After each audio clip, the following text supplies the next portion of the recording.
Colorado's east-west artery is clogged up bad. The mudslide that buried I-70 in Glenwood Canyon might require weeks of cleanup and repairs. The state wants the federal government to declare it a disaster to open up new sources of funding. Our Steve Staker took one of the long detours to get from the Front Range to Glenwood Springs. Steve, a town that is having a miserable string of luck. Yeah, Kyle, think about it. First it was COVID, then the Grizzly Creek fire, which shut down I-70 for 2 weeks.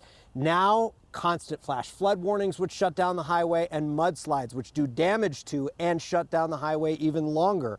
Mountain communities in Colorado have really been having bonkers years so far as people are craving some time outside of the house. Glenwood Springs has too, and now they worry that this latest closure might slow that progress.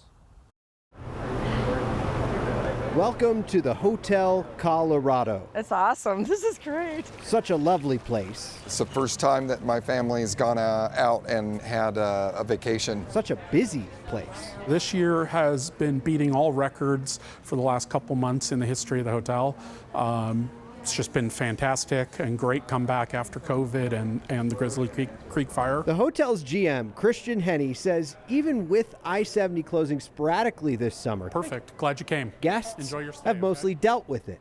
This closure's different. Is hurting and is having quite a few cancellations, and it's been a sucker punch after last year's 1-2 of COVID and the Grizzly Creek fire. It's not just the guests who can't make it here. Some employees are looking at a 3 to 4 hour commute to get to work. Yeah, we have people that live at the other side of the canyon that, I mean, we could throw a rock and almost hit them, but they can't get here. When you close a major artery like I-70, it hurts every business in town. Lisa Langer runs the Tourism Bureau in Glenwood Springs. She says the city's leading industry was having one of the best years in recent history. Across the board in Glenwood Springs, we were 30 to 40% up in most of our tourism industry businesses. But when the governor uses a word like disaster, that's when she gets a little worried. I understand it's for funding reasons, and it is a disaster. I've seen those photos. It's pretty bad.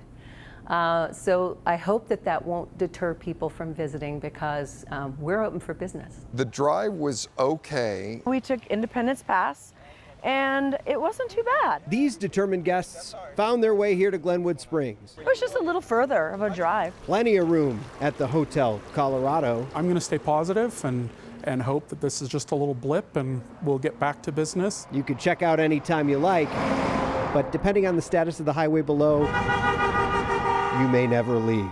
Check out anytime you want. Stay for a couple weeks. Now, we took the Independence Pass route from downtown Denver. It took us about 5 hours, maybe a couple hours more than what the typical I-70 commute would. Beautiful drive along the way.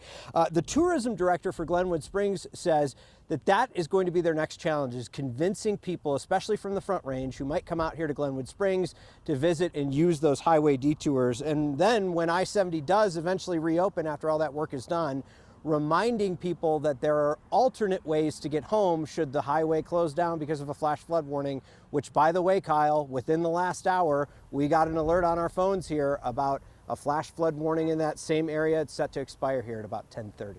Steve, the impact on business is going to be really, really tough. When it comes to the tourism, though, I think about it like, people are going to go I-70 and they're going to complain that it takes too long and they're stuck in I-70 traffic, where you could have a gorgeous drive like you did, and at least you're going to see some new scenery. And that one of the things that they talk about is not everyone necessarily wants to do the mountain drive.